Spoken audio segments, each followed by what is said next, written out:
Hi there, thanks for joining us here on the web at WMUR.com. I'm meteorologist Josh Judge, and we take one final look at the departing storm pulling away to our south and the sunshine that's been emerging through the day today. But yes, that cold air is solidly entrenched in much of the nation. Notice some of the temperatures here. Nashville, morning, mid-morning, late morning temperature still in the teens. Atlanta in the 20s, and some of these other readings probably a little shocking from some of the residents as well in parts of southern United States. Back to here where we've got that storm system pulling away and the jet stream taking it out to sea, but also bringing down the cold air.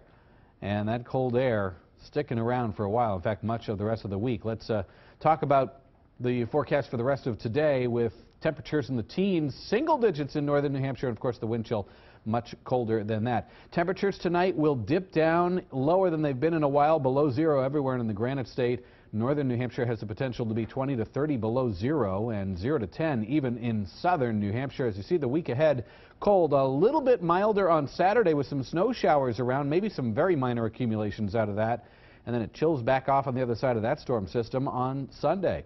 And that's your forecast. Thanks for joining us at WMUR.com.